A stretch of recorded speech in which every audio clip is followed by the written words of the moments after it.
ऐसा कुछ इंसिडेंट हुआ जो माने मुझे इस बात के लिए प्रेरित किया कि मैं ये वीडियो बनाऊं। कोई भी नहीं तो साम दाम दंड भेद करके खूब पैसा कमाएंगे। तो मैंने बोला इस साम दाम दंड भेद का मतलब, सर जरूरत पड़ा तो भ्रष्टाचार करेंगे। क्या सैलरी मिलती है आईएएस में? पीनट सैलरी होती है। कोई मतलब है कुछ सैलरी का?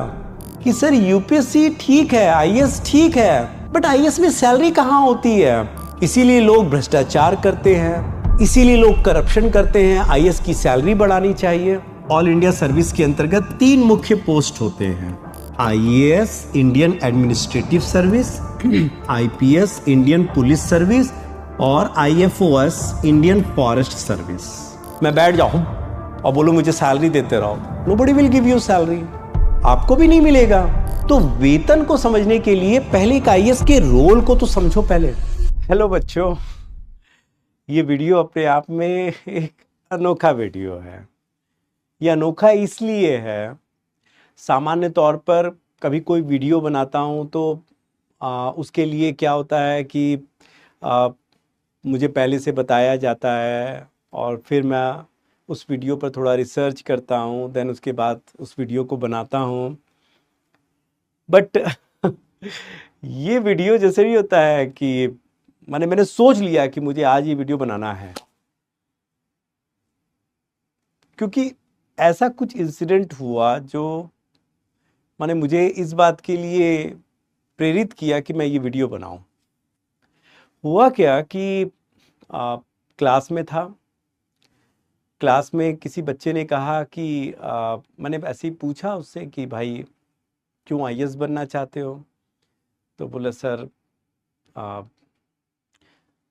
पैसा कमाना है, खूब पैसा कमाना है।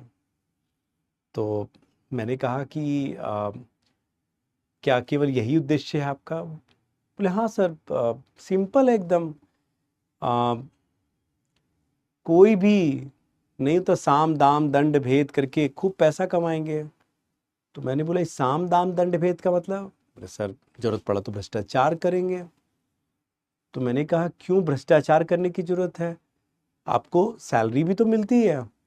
सर क्या सैलरी मिलती है आईएएस में? पीनट सैलरी होती है। कोई मतलब है कुछ सैलरी का? और ये केवल उस बच्चे का प्रश्न नहीं था या उस बच्चे का ये जवाब नहीं था, बल्कि ऐसे तमाम जो यूपीएससी की तैयारी कर रहे हैं या जो यूपीएससी की तैयारी करना चाहते हैं, इन सबका कहीं ना कहीं बहुत से लोगों का यही मत होता है कि सर यूपीएससी ठीक है, आईएएस ठीक है, बट आईएएस में सैलरी कहां होती है? इसीलिए लोग भ्रष्टाचार करते हैं, इसीलिए लोग करप्शन करते हैं। आईएएस की सैलरी बढ़ानी चाहिए। तो मेरा अपना जो मत है और मेरा क्या उन तमाम एक्सपर्ट का मत है कि ये गलत है, ये अवधारणा गलत है, क्योंकि लोगों को पता ही नहीं है ठीक से कि एक आईएएस के पास या आईएएस को कुल कितनी सैलरी दी जाती है गवर्नमेंट की तरफ से, कुल कितनी सैलरी दी जाती है। तो वो उस बात को समझाने के लिए ये मैं वीडियो लेकर आया हूं, ताकि जो तैयारी करने वाले नए बच्चे हैं या जो तैयारी कर रहे हैं उनको पता लगे, वो मोटिवेशन मिले कि क्यों मुझे तैयारी करना है, क्यों आईएएस बनना है, आखिर आईएएस बन के मैं क्या पाऊंगा। क्लियर? तो इसी के साथ मैं आज का टॉपिक जो है ये लेता हूं कि आईएएस को कितनी सैलरी मिलती है। ठीक है, चलो शुरू करते हैं।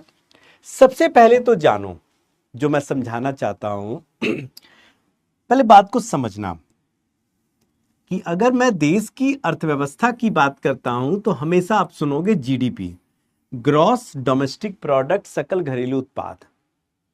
और ग्रॉस डोमेस्टिक प्रोडक्ट में, ठीक है, मुख्य रूप से 3 क्षेत्र का योगदान होता है: प्राइमरी, सेकेंडरी और टर्सरी। यानी प्राथमिक क्षेत्र जो मुख्यतः कृषि से संबंधित होता है, इसमें कृषि पशुपालन सब आते हैं। सेकेंडरी यानी द्वितीयक, जो मुख्यतः उद्योग, निर्माण, विनिर्माण, कंस्ट्रक्शन, मैन्युफैक्चरिंग से संबंधित होता है, सेकेंडरी। और तीसरा होता है तृतीयक क्षेत्र, जिसको सेवा क्षेत्र भी कहा जाता है, सेवा क्षेत्र।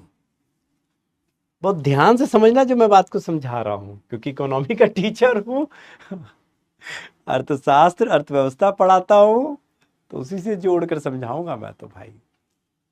ठीक है। अब तृतीयक क्षेत्र की बात करें, इसी इन तीनों से मिलाकर देश का जीडीपी बनता है। तृतीयक क्षेत्र की बात करें तो इसके अंतर्गत भी दो क्षेत्र होते हैं, पुनः दो क्षेत्र होते हैं, चतुर्थ और पंचम। चतुर्थ और पंचम। चतुर्थ में कौन होता है? जो जिसमें अत्यधिक कुशलता होती है, जैसे रिसर्च एंड डेवलपमेंट वाले लोग चतुर्थ में आते हैं। होते तो सेवा में ही है सब, लेकिन सेवा में भी वो रिसर्च एंड डेवलपमेंट वाले लोग जो हैं वो चतुर्थ में चले जाते हैं। और पंचम जो सबसे ऊपर, सबसे सर्वश्रेष्ठ होता है, जहां पर अत्यधिक कुशलता भी होती है, अत्यधिक कुशलता होती है इनमें, लेकिन कुशलता के साथ साथ इनमें निर्णय लेने की क्षमता होती है, निर्णय लेने की क्षमता भी होती है। वो पंचम में सबसे सर्वश्रेष्ठ क्षेत्र में आते हैं, सबसे ऊपर में आते हैं। हाँ, एकदम क्लियर। तो इसीलिए लोक प्रशासन, पब्लिक एडमिनिस्ट्रेशन, आईएएस जो हैं, ठीक है, ये पंचम क्षेत्र में है। पहले तो ये जानो कि ये job, civil service, Indian administrative service पंचम क्षेत्र में है। ठीक है, सबसे प्रेस्टिजियस जॉब, सबसे प्रेस्टिजियस जॉब। डन, शाबाश। अब अगर बात करें कि अगर मैं बात कर रहा हूं, ध्यान से समझना, आईएएस, तो जो आईएएस होता है जनरली ये ऑल इंडिया सर्विस होता है, ऑल इंडिया सर्विस।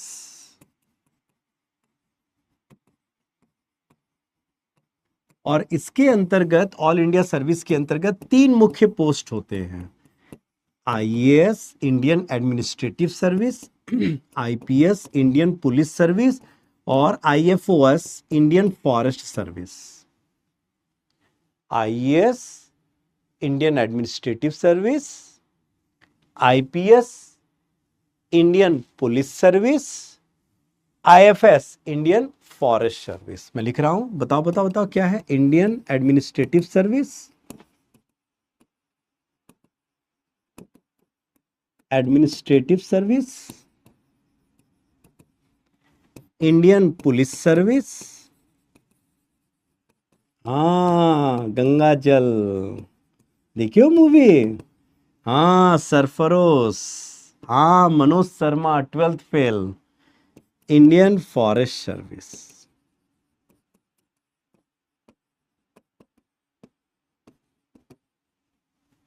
ठीक है, तो ये ऑल इंडिया सर्विस के अंतर्गत आते हैं। अब इनकी जो सैलरी होती है, अगर मैं आईएएस की सैलरी की बात करता हूं, सैलरी की बात करते हैं, तो इनकी सैलरी जो है ये पे कमीशन, वेतन आयोग द्वारा निर्धारित होता है। पे कमीशन यानी जिसको बोलते हैं वेतन आयोग द्वारा निर्धारित किया जाता है। अभी वर्तमान में आईएएस को या केंद्रीय कर्मचारी को जो वेतन दिया जा रहा है, राज्य के कर्मचारी जो हैं, ये 7th पे कमीशन के अनुसार दिया जा रहा है। जबकि आप लोगों को पता है कि 8वें पे कमीशन का गठन हो चुका है। अब इसके जो भी अनुशंसा होगा उसके आधार पर 8वें पे कमीशन का सैलरी स्ट्रक्चर आ जाएगा। तो अभी लेकिन वर्तमान में 7वें पे कमीशन, जब 8वां आएगा तो 8वें के हिसाब से मैं वीडियो बना दूंगा, तब देख लेना।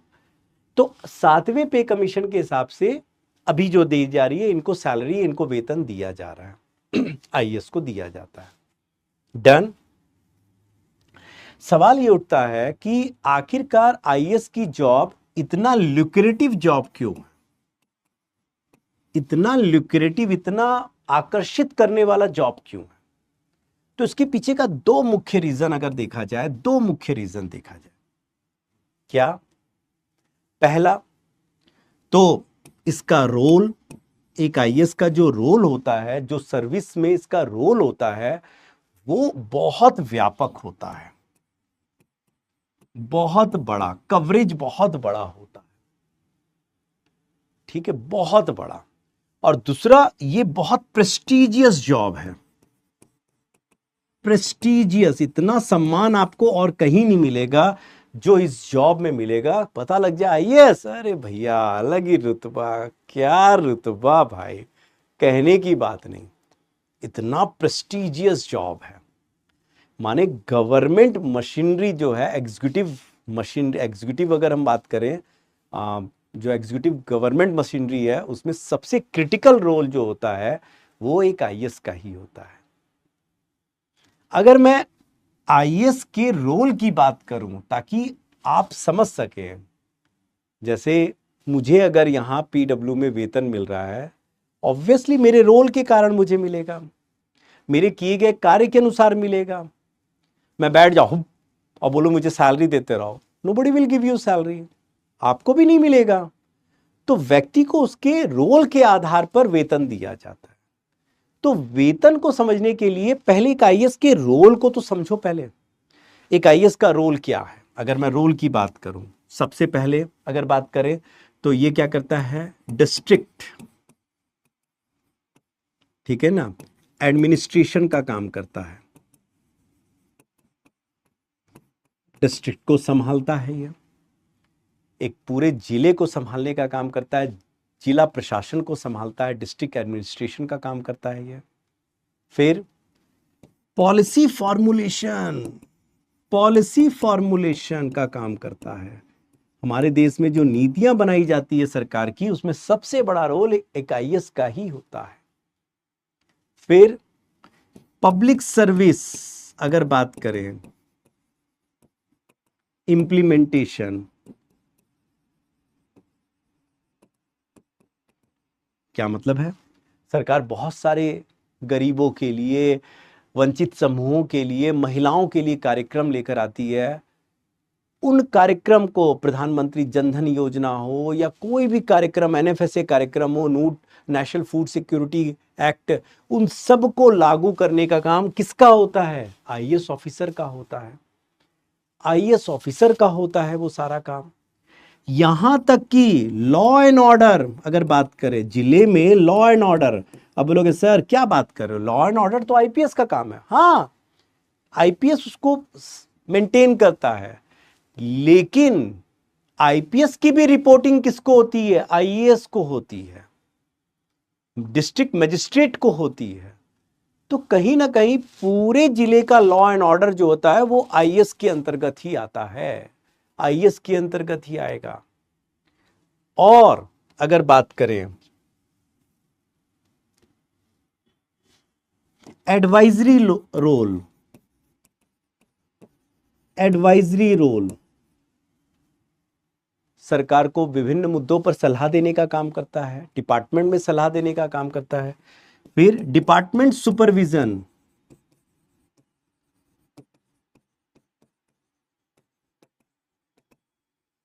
या सुपरवाइजर के रोल में कौन होता है, आईएएस होता है।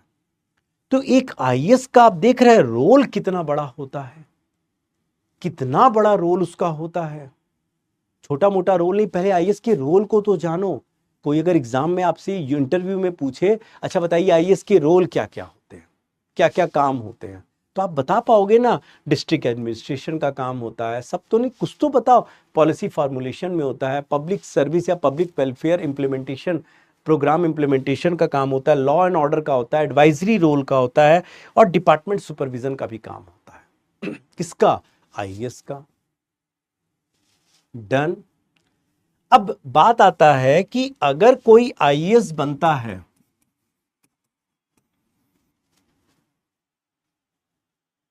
तो सीधे क्या वो एकदम कैबिनेट सेक्रेटरी तक पहुंच जाता है, सीधे कैबिनेट सेक्रेटरी, क्या सीधे डीएम बन जाता है सर? ये भी एक भ्रम है, इसको ठीक करो। थोड़ा सा जब आप आईएएस का एग्जाम दे रहे हैं, आप यूपीएससी का एग्जाम दे रहे हैं अगर, तो आपको ये चीज पता होनी चाहिए। ये बेसिक बात है, आपको पता होनी चाहिए। नहीं पता है तो पाप है, पाप है। क्यों? क्योंकि आप इस एग्जाम की तैयारी कर रहे हैं, तो आपको ये पता होना चाहिए। कैसे? क्या मैं बोल रहा हूं? एक आईएएस का अगर मैं बता रहा हूं, आईएएस जैसे अब आप यूपीएससी का एग्जाम पास किया आपने, अभी मैंने बताया था ना सिलेबस और एग्जाम पास, आपने प्रीलिम्स दिया है ना, फिर आप प्रीलिम्स क्वालिफाई करके मेंस का एग्जाम देते हैं, रिटन एग्जाम 1750 मार्क्स के। फिर अभी जैसे मेंस का रिजल्ट आया है, फिर 275 नंबर का आप इंटरव्यू देंगे, और फिर टोटल कट ऑफ में जब आप उस कट ऑफ को क्वालिफाई करेंगे तो आपको रैंक दिया जाएगा। मान लीजिए शुरुआत के आप 100 या शुरुआत के 70 आप रैंक में हैं, और आपका चॉइस ही आईएएस है, चॉइस ही प्रेफरेंस ही आईएएस है, और आपको आईएएस दे दिया जाता है, आप आईएएस क्वालिफाई करते हैं, तो उसके बाद आपको लाल बहादुर शास्त्री एकेडमी मसूरी में भेजा जाता है। ओह क्या जगह हो, जन्नत है। लबासना भेजा जाता है, और वहां पर बहुत अच्छी ट्रेनिंग, सुख सुविधा। मतलब जैसे कि मैं बता रहा हूँ, सब यहाँ तैयारी करने वाले बच्चे हैं, तो उनको पता है कि अगर हॉस्टल में रह रहे हैं तो सुबह जैसे अगर है तो ब्रेड खाना है, ब्रेड, और किसी को आदत है बटर खाने का, तो यहाँ क्या होगा, बटर का एक छोटा सा टुकड़ा दे दिया जाएगा, वो जो आता है छोटा वाला, और 2 ब्रेड दे दिया जाएगा, खा लो, हो गया। आप दूसरा बटर का टुकड़ा मांगने जाएंगे तो नहीं मिलेगा। ब्रेड हो सकता है एक आपको एक्स्ट्रा मिल जाए, बटर नहीं दिया जाएगा वहाँ। अरे भाई, वहां पर ऐसे भर कर रखा होता है, लो ना भाई, कितना तुम बटर खाओगे, कितना तुम ब्रेड खाओगे। वहाँ खाना थोड़ी ना आपको सर्व किया जाएगा थाली में, वहाँ तो बुफे होगा, कई सारे आइटम्स होंगे, खूब खाओ पियो, खूब मौज मस्ती करो वहाँ पर। लबासना में आपकी ट्रेनिंग होगी, और जब आप लबासना की ट्रेनिंग पूरा कर लेते हैं तो आप प्रोबेशन में आते हैं, आपकी जॉब स्टार्ट होती है। And can you believe, now this is very important जो आपको जानना चाहिए, कि आपकी जॉब जब स्टार्ट होगी तो आप पहले असिस्टेंट कलेक्टर बनेंगे, असिस्टेंट कलेक्टर बनेंगे, या आप इसको बोल सकते हैं एसडीएम, सब डिस्ट्रिक्ट मजिस्ट्रेट आप बन सकते हैं। असिस्टेंट कलेक्टर या सब डिस्ट्रिक्ट मजिस्ट्रेट, बहुत ध्यान से समझना आपकी एंट्री जो हो रही है, ठीक है ना, एंट्री। अब इसके बाद ये आप लगभग जो है मानकर चलिए शुरुआत के आप 4 साल तक, माने शुरुआत के लगभग 4 साल तक आप असिस्टेंट कलेक्टर के रूप में काम कर रहे होते हैं, ठीक है ना। उसके बाद फिर आप बनते हैं क्या, डेप्यूटी कलेक्टर, डेप्यूटी कलेक्टर बनते हैं, या इसको हम लोग बोल सकते हैं ADM, additional district magistrate, additional district magistrate. और लगभग मानकर चलिए आप 4 से लेकर 9 साल तक आप एडीएम या डिप्टी कलेक्टर के रूप में अनुभव प्राप्त कर रहे होते हैं। विभिन्न क्षेत्रों में आपको अनुभव, यानी आपको तैयार किया जा रहा है, तैयार किया जा रहा है। थर्ड स्टेप में जब आप पहुंचेंगे, वो है जब आपको मिलेगा डिस्ट्रिक्ट मजिस्ट्रेट, कलेक्टर या डिस्ट्रिक्ट मजिस्ट्रेट का पोस्ट मिलता है। डिस्ट्रिक्ट मजिस्ट्रेट, मजिस्ट्रेट बनते हैं या कलेक्टर बनते हैं, और ये जो कलेक्टर का पोस्ट जो होता है आपके पास लगभग 9 से लेकर 12 साल तक। पहले छोटे से जिला दिया जाता है, फिर धीरे धीरे आपको बड़े जिले में पोस्टिंग दी जाती है एज ए डीएम के रूप में। Done, done. अब डीएम के बाद जब आप डीएम बनते हैं, समझना, तो आप मान लीजिए 12 साल का सर्विस कर लिए, तो उसके बाद आपको स्पेशल सेक्रेटरी बनाया जाता है। स्पेशल सेक्रेटरी का पोस्ट आपको दिया जाता है, ठीक है। आप स्पेशल सेक्रेटरी होते हैं, यहां पर आप सरकार के एज ए सेक्रेटरी के रूप में, सब सेक्रेटरी के रूप में काम करते हैं, स्पेशल सेक्रेटरी के रूप में, या कोई डिपार्टमेंट में आपको हेड बनाकर भेजा जाएगा जहां पर आप काम करेंगे सरकार के डिपार्टमेंट में। और यहाँ जो है, यहाँ पर आप काम जो करेंगे, कम से कम आपका जो काम चलेगा ये 12 साल से लेकर के आप मान लीजिए 16 साल तक आप यहाँ काम करेंगे इस रूप में, स्पेशल सेक्रेटरी के रूप में। फिर स्पेशल सेक्रेटरी के बाद में आप फिर बनते हैं डिविजनल कमिश्नर।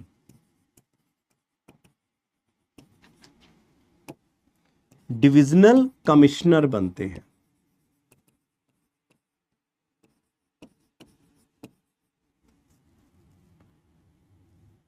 और जब आप डिविजनल डीसी बनते हैं, डिविजनल कमिश्नर, तो ये भैया 8-10 आईएएस आपको केवल रिपोर्टिंग करते हैं, समझना।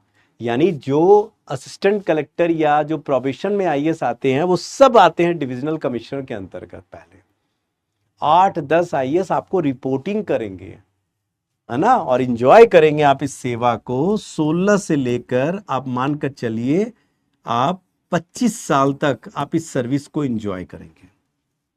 16 से लेकर 25 साल तक, लगभग 8 से 9 साल आप डिविजनल कमिश्नर को खूब इंजॉय करेंगे। डन। इसके बाद आप बनते हैं चीफ सेक्रेटरी।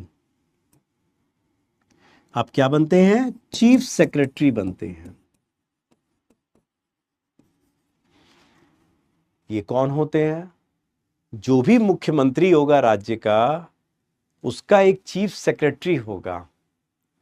हर राज्य सरकार में मुख्यमंत्री का एक चीफ सेक्रेटरी होता है, और वो चीफ सेक्रेटरी वही आईएएस ऑफिसर प्रमोट होकर के बनेगा।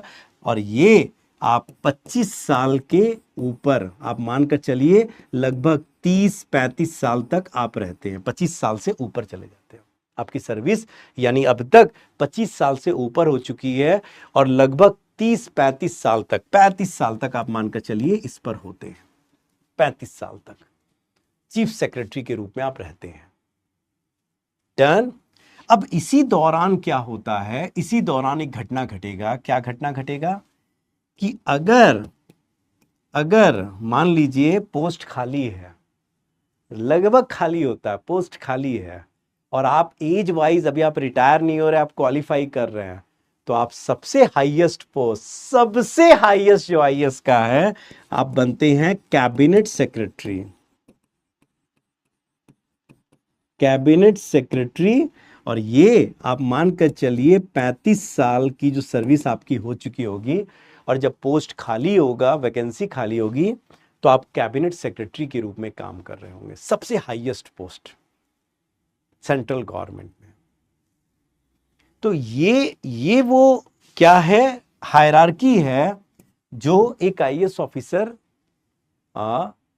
अपने पूरे सर्विस के दौरान अचीव करता है। इसीलिए मैं क्यों कहता हूं कि बहुत अर्ली एज में क्यों बच्चों को बताता हूं, जब वो ग्रेजुएशन की तैयारी कर रहे होते हैं, तो क्यों बोलता हूं कि ग्रेजुएशन की तैयारी करते हुए और ग्रेजुएशन के तुरंत बाद निकालने की कोशिश करो इस एग्जाम को। क्योंकि आप जितनी जल्दी निकालेंगे, आपको 60 साल से पहले आपको कहां पहुंच जाना है? कैबिनेट सेक्रेटरी का। भाई ये पोस्ट तो एंजॉय करना है, ये तो एंजॉय करना ही। आईएएस बनो और कैबिनेट सेक्रेटरी ना बनो, सब बेकार। ठीक है, लगभग फिर समझ लो कि सब बेकार है। हालांकि सब कुछ मिलता है एक आईएएस ऑफिसर को, लेकिन कैबिनेट सेक्रेटरी का पोस्ट तो एंजॉय करना ही चाहिए उसको। डन। अब अगर ये बात अगर समझ गए हैं, इतना अगर हम लोगों को एक आईएएस का हायरार्की समझ में आ जाता है, पोस्ट समझ में आ जाता है, तो फिर हमको ये भी समझ में आ जाना चाहिए कि जब एक आईएएस असिस्टेंट कलेक्टर के रूप में ज्वाइन करता है, तो आपको बता दे रहा हूं मैं कि पे कमीशन का जो सैलरी होता है, स्टाफ डी, सी, बी, ए ऐसे करके लेवल 1, लेवल 2, लेवल 3, लेवल 4 करके उसका बेसिक पे निर्धारित होता है। क्या होता है? बेसिक पे। उनको बेसिक पे दिया जाता है, ठीक है ना। बेसिक पे उनका निर्धारित होता है, आधार पे बेसिक पे, बेसिक वेतन उनका निर्धारित होता है। कैन यू बिलीव, देखो कितना बड़ा बात है कि जब आप आईएएस बनकर जॉब करेंगे, असिस्टेंट कलेक्टर बनेंगे, आप सीधा 10th लेवल में से स्टार्ट करेंगे। 10th लेवल, 10वें लेवल से आपका स्टार्ट हो जाएगा।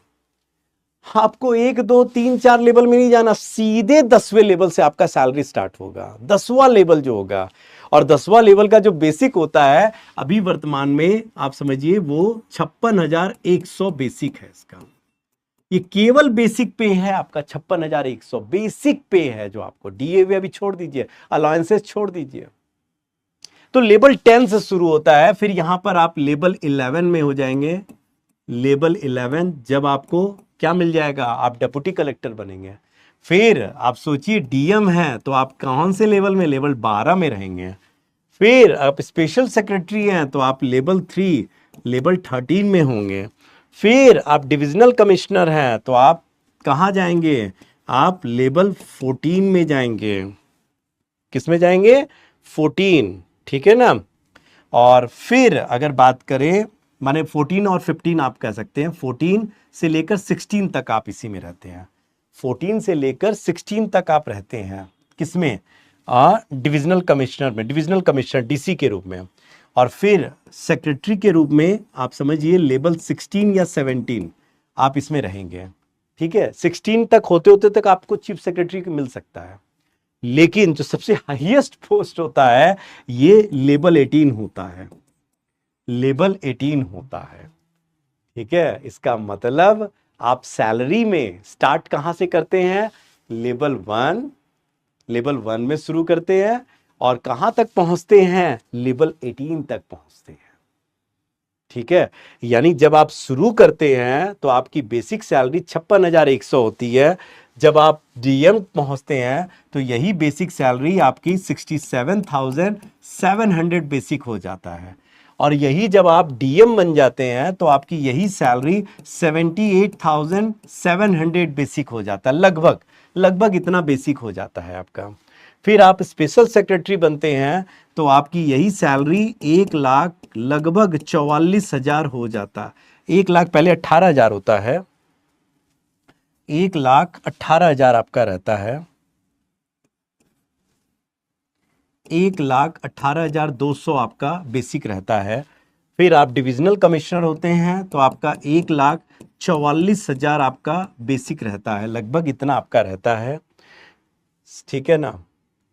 और बहुत इससे बढ़ता ही जाता है 1,44,000 से। सबसे बड़ी बात है चीफ सेक्रेटरी जो है, चीफ सेक्रेटरी ये जो है, ये लगभग मैं बता रहा हूं, इसका देखो ये होता है 2,25,000, ठीक है। और जो कैबिनेट सेक्रेटरी होता है ये होता है 2,50,000। सबसे इंपॉर्टेंट ये आकर्षित, क्योंकि ये 1,44,000 से लगभग 1,80,000 तक हो सकता है, इसका 80,000 तक भी जा सकते हैं इसका, ना 1,80,000 तक का भी हो सकता है। तो सबसे जो आकर्षित होता है 2,25,000 और 2,50,000 जो होता है वो कैबिनेट सेक्रेटरी का सबसे हाईएस्ट, चीफ सेक्रेटरी का 2,25,000, ठीक है ना, बेसिक पे। तो ये बहुत जरूरी है, एक यूपीएससी कैंडिडेट को, एस्पिरेंट को कम से कम इतना तो पता होना चाहिए, हायरार्की तो पता होना चाहिए, ठीक है। अब बात करते हैं कि क्या केवल यही बेसिक मिलता है। तो एक आईएएस की सैलरी की बात करते हैं। एक आईएएस को जो मंथली सैलरी मिलता है, मंथली जो सैलरी मिलता है, क्या मिलता है उसमें, कंपोनेंट क्या होता है, बेसिक होता है, माने शुरुआत बेसिक, अगर जो शुरुआत में हो रहा है, मैंने लिखा 56,100 बेसिक है, डन। अब इसमें डीए जुड़ता है, डियरनेस अलाउंसेस जुड़ता है, जो महंगाई भत्ता होता है। एंड कैन यू बिलीव कि अभी वर्तमान में डीए जो है 7वां पे कमीशन के अनुसार ये बेसिक का 42% है, ये बेसिक का 42% है, डन। और इतना ही नहीं, अगर डीए की बात करते हैं, डीए जुड़ेगा इसमें, फिर इसमें अलाउंसेस जुड़ेगा, अलाउंसेस में क्या है, हाउस रेट अलाउंसेस होता है, और ये 8 से लेकर के 24% मिलता है, 8 से 24% बेसिक का। सोचो, माने ये डिपेंड करता है, जैसे अगर मान लीजिए आपका गांव में, आपको माने किसी ग्रामीण क्षेत्र में आपका डेपुटेशन हो रहा है तो 8%, ठीक है, एकदम हाई मेट्रो सिटीज में आपका हो रहा है तो 24% आपको एचआरए मिलता है, हाउस रेंट अलाउंसेस मिलता है। इतना ही नहीं, आपको स्पेशल अलाउंसेस भी मिलता है, स्पेशल अलाउंसेस भी मिलता है, जहां पर मान लीजिए कोई विशेष राज्य में, कोई मान लीजिए एकदम उत्तर पूर्वी राज्य में आपका पोस्टिंग हुआ है तो गवर्नमेंट आपको कुछ स्पेशल अलाउंसेस भी देगी। और ये टोटल करेंगे, अगर हम टोटल करेंगे इसको, ठीक है, तो इसमें से कुछ माइनस भी होता है। माइनस क्या होता है? वो आपके ही पैसा जो बाद में आपको मिलता है, प्रोविडेंट फंड मिल आपका माइनस होगा, ठीक है।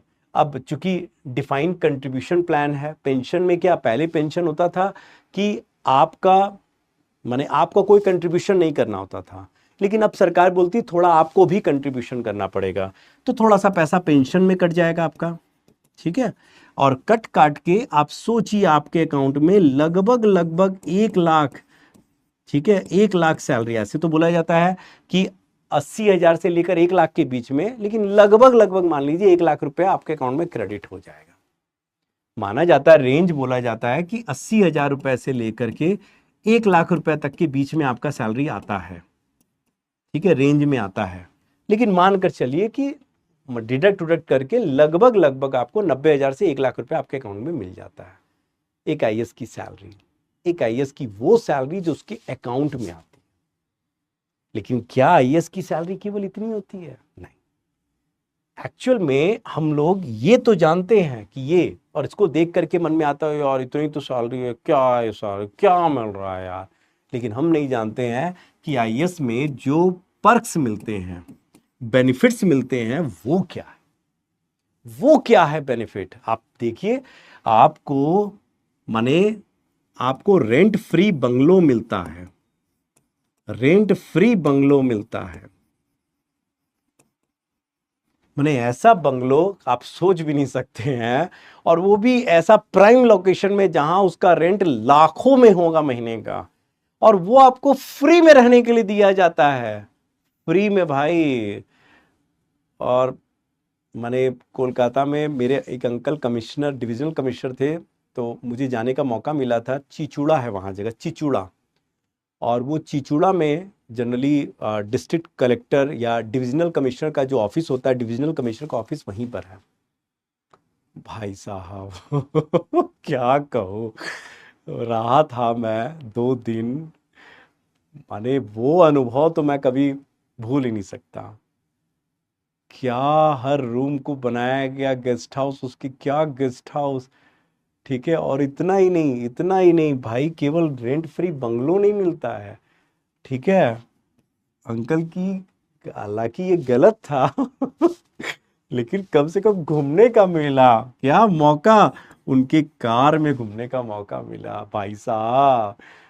एक गाड़ी परमानेंट उनके पास में, एक ड्राइवर उनके पास परमानेंट उनके पास में। ये नहीं कि भाई 1,000 का पेट्रोल भरा दे, 2,000 का डीजल, पूरा फुल टैंक हमेशा भरा रहता है, हमेशा। और तो और भाई, मैंने उनको देखा वहां पर गार्डनर हैं, हाउसकीपर रखा हुआ है, हाउसकीपर, ठीक है, कुक है। हम लोग खाने के लिए बैठे, मैंने, मैं और मेरे पापा दोनों गए थे, पापा को खासकर मानते हैं खूब वो। तो बैठे खाने के लिए, तो मैंने देखा आंटी किचन में काम कर रही थी, तो मैंने बोला आंटी क्या बना रही है? बट मैंने कुछ बनाया नहीं, बना तो रहा है कुक ना, मैं तुम लोगों को सर्व करवा रही हूँ। भाई ठीक है, कुक बना रहा है खाना, बोले क्या पसंद है, पहले पूछ लिया गया था, बना दिया। तो मैंने देखा आंटी सर्व क्या कर रही है, आंटी बस उस प्लेट को उठा करके दे रही है, सर्व करने वाला भी बंदा है वहां पर। अरे हाय भाई साहब, क्या मिलेगा इससे ज्यादा। तो देख रहा था क्या ऑरा है भाई साहब, गार्डनर है, हाउसकीपर है, कुक है, खर्चा क्या है भाई आपको।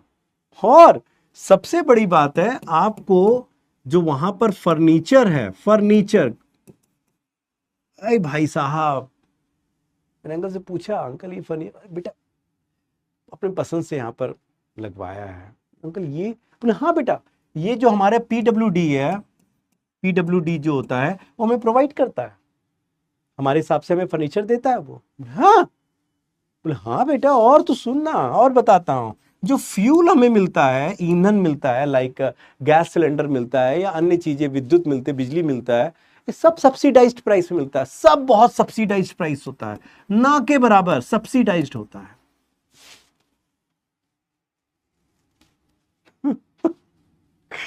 हाँ हाँ हाँ हाँ हाँ हाँ।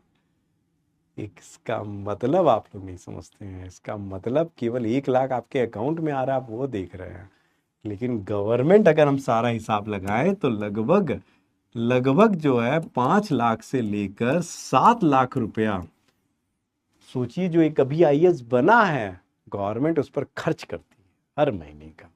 सुविधा, सुविधा, ये सुविधाएं दे रही है। क्या केवल ये सुविधा है?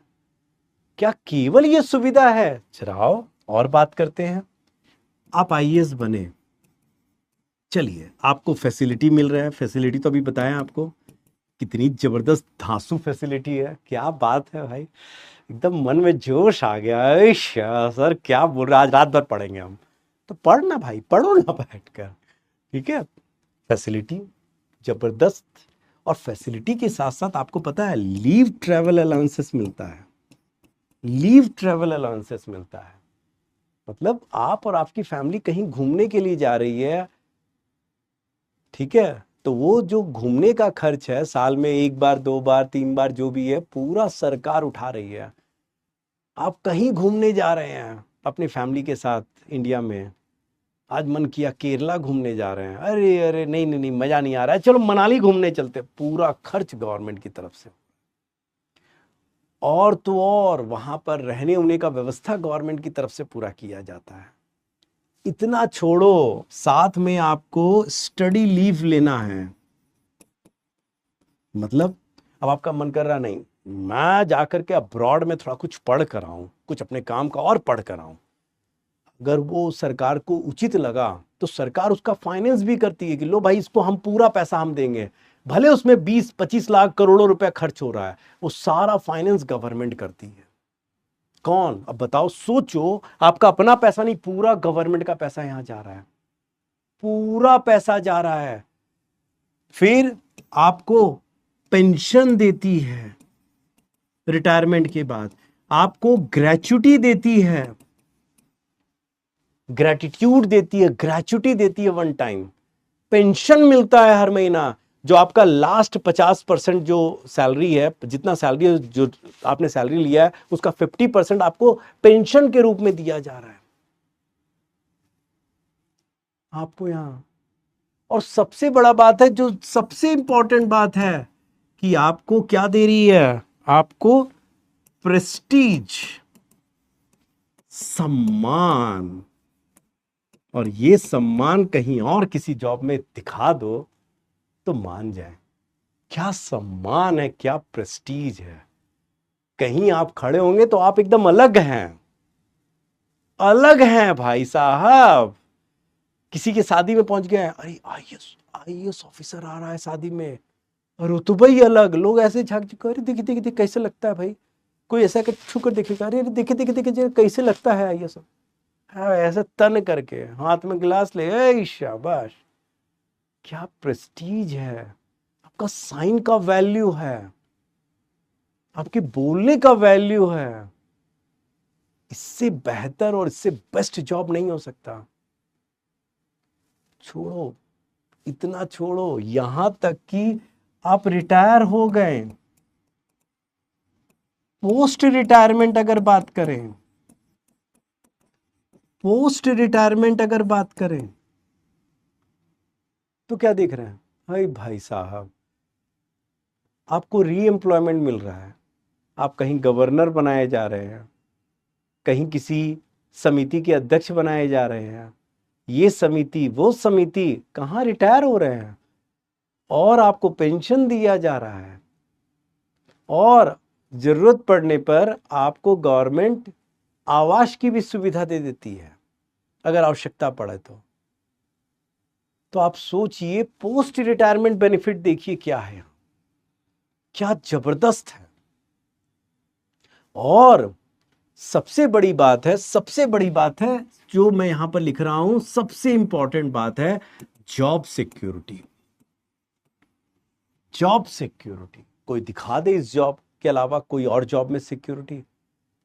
प्राइवेट कंपनियां तो हायर एंड फायर, आज जॉब कल जॉब, नहीं पता नहीं, कल नहीं पता नहीं, कल ही आपको फोन कर दे, देखिए जैन साहब नहीं हो पा रहा है यार, छोड़ दीजिए, ले भैया। हाँ, अगला महीना क्या होगा। यहां आपकी जॉब सिक्योरिटी, आपको जॉब से निकालना इतना आसान नहीं है। अनुच्छेद, अगर हम संविधान के अनुच्छेद 311 की बात करते हैं तो वो आपकी जॉब सिक्योरिटी को बताता है कि आपको इतना आसानी से कोई निकाल नहीं सकता है। आपका ट्रांसफर कर सकता है, आपको ट्रांसफर कर सकता है, लेकिन आपके जॉब को बर्खास्त नहीं कर सकता है। बिल्कुल नहीं अधिकार है किसी को। अगर मान लीजिए आपने कुछ गलत काम किया है तो आपके खिलाफ कमेटी बैठेगी इंक्वायरी की, तो वो दोष आपको पहले बताया जाएगा, आपको डिफेंड करने का अपना पूरा पूरा हक दिया जाएगा, पक्ष रखने का मौका दिया जाएगा, और फिर डिपार्टमेंटल इंक्वायरी होगी, तब जाकर के आपको दोषी माना जाएगा कि नहीं, ट्रिब्यूनल में आपको ले जाया जाएगा। और वो ट्रिब्यूनल भाई, वो तो खैर आईएएस का ही अपना ट्रिब्यूनल है। तो कहां आप देखिए ना, जॉब सिक्योरिटी देखिए, संवैधानिक प्रावधान है, संविधान से आपके जॉब को सिक्योर कर दिया गया। ये है आईएएस का रुतबा, ये है आईएएस की सैलरी, ये है क्यों आईएएस बनना है, वो मोटिवेशन, वो आग क्या है, ये वो आग है। इसे जलाओ कि क्या चीज है, पाते रह जाओ, सोचते रह जाओगे। लोग यहां सोचते रह जाते हैं कि कैसे इस जॉब को पालें। करना है यार, करना है, तुम्हें मौका मिला है बुद्धू, मौका मिला है। नहीं अगर मौका मिला है, मन में अगर आया हुआ है तो कर जाओ यार, इससे बेहतर जॉब कुछ नहीं हो सकता। हालांकि ये भी बात सही है कि ये अंतिम नहीं है, जिंदगी बहुत बड़ा है, कोई बात नहीं, नहीं हुआ है तो हम कुछ और भी बेस्ट करेंगे। लेकिन अगर है अटेम्प्ट, अगर है मन, है स्थितियां कुछ अनुकूल, तो बस लग जाओ। This is all about today session. Thank you so much, all the best, bye bye, all the best.